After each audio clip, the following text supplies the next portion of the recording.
మన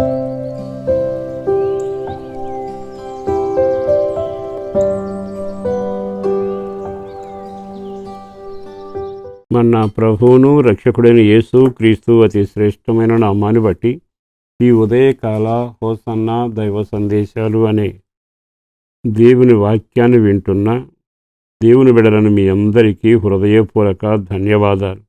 దేవుని మాట మెండుగా మిమ్మల్ని దీవించునుగాక. మన జీవితం పయనములో చాలా ఆచి తూచి మాట్లాడతాం, అడుగులు కూడా చూసి వేస్తాం.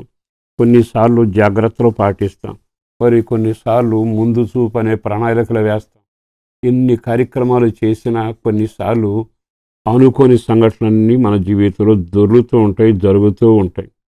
కానీ అప్పుడు తలంచినప్పుడల్లా చాలా బాధ అనిపిస్తుంది. ఎంత జాగ్రత్తగా ఉన్నానండి అంటే మన వ్యక్తిగత జీవితంలో మనం చాలాసార్లు కాపాడుకుందామని, భద్రంగా ఉందామని, క్షేమంగా ఉందామని శత ప్రయత్నాలు చేసినా జరగాల్సింది జరుగుతూనే ఉంటుంది. అయితే వీటన్నిటికీ పరిష్కారం ఎలా? కొన్నిసార్లు చెడు అనేది వస్తుందేమో అని మంచి కాలాన్ని చూసి మనం కార్యక్రమాలు ప్రారంభిస్తాం. కొన్నిసార్లు కొన్ని ప్రయాణాలు ఇబ్బంది పడతాయేమని ఉదయాన్నే బయలుదేరి వెళుతుంటాం. అంటే మనమే కాపాడుకుని కొన్ని ప్రయత్నాలు, తప్పేం కాదుగా. అయితే విచిత్రం ఏంటంటే నువ్వు ఎన్ని చేసినా తిరిగి నష్టమో, కన్నీళ్ళు, వేదన వస్తే కలవరపడనక్కరల. నిజమైన పరిష్కారం బైబిల్లో రాయబడింది. కీర్తనాకారుడు రాసిన 91వ కీర్తన 10వ చరణంలో ఇలా రాసి ఉంది: ఏ తెగులు నీ గుడారమును సమీపించదు, ఏ తెగులు నీ గుడారము సమీపించదు. ఆ మాట ఉన్నది ఏమిటంటే నీ గుడారాన్ని ఏది సమీపించకూడదు. అంటే నీ నివాసాన్ని, లేదు నీ కుటుంబాన్ని, నీ వ్యాపార వ్యవసాయాన్ని, ఏదైనా కానీ ఏ తెగులు నీ గుడారము సమీపించకూడదు. కొన్నిసార్లు మన జీవితంలో చీకటి సమీపిస్తూ ఉంటుంది, కొన్నిసార్లు నష్టం సమీపిస్తూ ఉంటుంది, కొన్నిసార్లు మన జీవితంలో మన మైండ్ పనిచేయక అయోమయం అనే పరిస్థితి సమీపిస్తూ ఉంటుంది. తెగుళ్ళు సంభవిస్తాయి. కొన్నిసార్లు రకరకాల తలదించుకునే అవమానాలు కూడా మనను సమీపిస్తూ ఉంటాయి. అయితే నేను ఒక సేవకుడిగా చెప్పగలిగిన మాట, నష్టం కానీ, కీడు కానీ, పాడు కానీ, నాశనం కానీ, తెగులు కానీ నీ గుడారాన్ని, నీ నివాసాన్ని, కుటుంబాన్ని తాకకుండా, సమీపించకుండా ఉండాలి అని నువ్వు కోరుకుంటే, సహోదరి సహోదరులారా, ఇందులో చక్కని వాక్యాన్ని నేను చదువుతాను, మీరు వింటారు. అదేమిటో తెలుసా? యెహోవా నీవే నా ఆశ్రయమని నీవు మహోన్నతుని దేవునికి నీవు నివాస స్థలముగా చేసుకుని ఉన్నావు.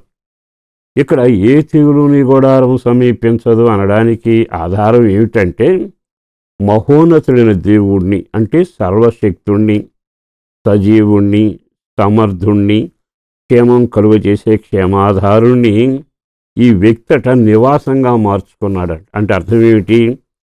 ఆయనలోకెళ్ళి తన జీవితాన్ని భద్రపరుచుకున్నాడు. ఆయనే నా నివాసం, నేను అందులోకి వెళతాను అని. ఎప్పుడైతే నువ్వు దేవుని కాపుదల కిందకి, ఆయన నివాసంలోనికి, ఆయన రెక్కల నీడలోనికి వెళతావో అప్పుడట ఏది నిన్ను సమీపించదు. మనం చాలాసార్లు ప్రహరీ గోడ కట్టాం కదా, సెక్యూరిటీని పెట్టుకున్నాం కదా, మనకు చుట్టూ అంగబలం ఉంది కదా, కొన్నిసార్లు మనకు అన్నీ అనుకూల పరిస్థితి ఉంది కదా, అనుకున్న నష్టాలు, కన్నీళ్ళు, శాపము, మరణము ఏదోటి నిన్ను సమీపిస్తుంది. ఎందుకో ఈరోజు పరిశుద్ధాత్మ దేవుడు బహుతేటగా మాట్లాడుతుండగా ఏ రకమైన నీకు హానికరమైన, వేదనకరమైన, కన్నీడమైన చరిత్ర కలగకూడనట్లుగా అవి సమీపించకూడదు అనుకుంటే నువ్వు దేవుని ఒక నివాసంగా మార్చుకుని ఆయనలో ఉండడం నేర్చుకోవాలి. అంటే అర్థం ఏంటి? దేవుడు నా నివాసం. మన ఇంటికి వెళ్ళాక నివాసంలో తలుపులు మూసుకుని ఎంత భద్రంగా హాయిగా ఉంటాం. మరి దేవుడే నీ నివాసం అయితే ఆయన పేరు వెలుగు, ఆయన పేరు జీవం, ఆయన కృపగలిగిన వాడు, సర్వము చేయగలిగిన వాడు, సమర్థుడు. ఆయనలోకి నువ్వు వెళ్ళిపోతే నీ మీదకి ఎగబడుతున్న తుఫానులైనా, చెలరేగుతున్న తెగుళ్ళైనా, వీస్తున్న గాలులైనా, యుద్ధ సమాచారమైనా, నిన్ను భయపెట్టే కొన్ని సంఘటనలైనా నిన్ను తాకవగా. ఎందుకో ఈ మాట మీతో చెప్పడానికి ఇష్టపడుతూ ఈరోజు మీ కొరకు ఒక ప్రత్యేక ప్రార్థన చేయాలని కోరుకుంటున్నాను. ఎందుకు అంటే ఇట్లాంటి సమస్యలు కొన్ని సంవత్సరాలుగా మీరు బాధపడుతూ, అయ్యో నాకు నష్టం సమీపించిందే, నాకు నిరాశ సంభవించిందే, తెగులు సమీపించిందే అని ఏడుస్తూ బాధపడుతున్నారుగా. ఒక సేవకుడికి ఈ వాగ్దానం మీతో పంచుకుంటూ, దీనికి లోబడి ఆయన యందు మీరు ఉండండి, ఆయనను నివాసంగా మార్చుకోనండి, ఆయన చేతులలో దాగి ఉండండి. మీ కొరకు నేను ప్రార్థన చేస్తాను. ఇక మీదట మీకు ఏ రకమైన కీడు వాటిల్లదు, సమీపించదు. పరిశుద్ధుడను ప్రేమామడిన ప్రభు వందనాలయ. అపారమైన నీ ప్రేమ కొరకు ధన్యవాదాలు. బిడ్డలను దీవించండి. నీవు నివాసంగా ఉండి నీ నివాసంలో వారిని దాచి నెమ్మదిని క్షేమాన్ని కలుగు చేయండి. బిడ్డల క్షేమం కొరకు, చదువుల కొరకు, అలాగే వృద్ధుల ఆరోగ్యం కొరకును, ఆహారం కొరకు, నీటి కొరకు, నివాసం కొరకు, ఆర్థిక పరిస్థితులు సరి చేయబడాలి.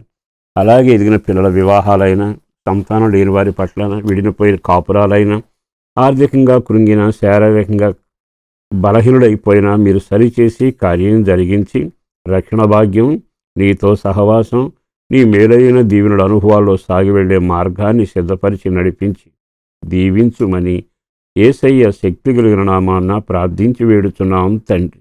ఆమేన్.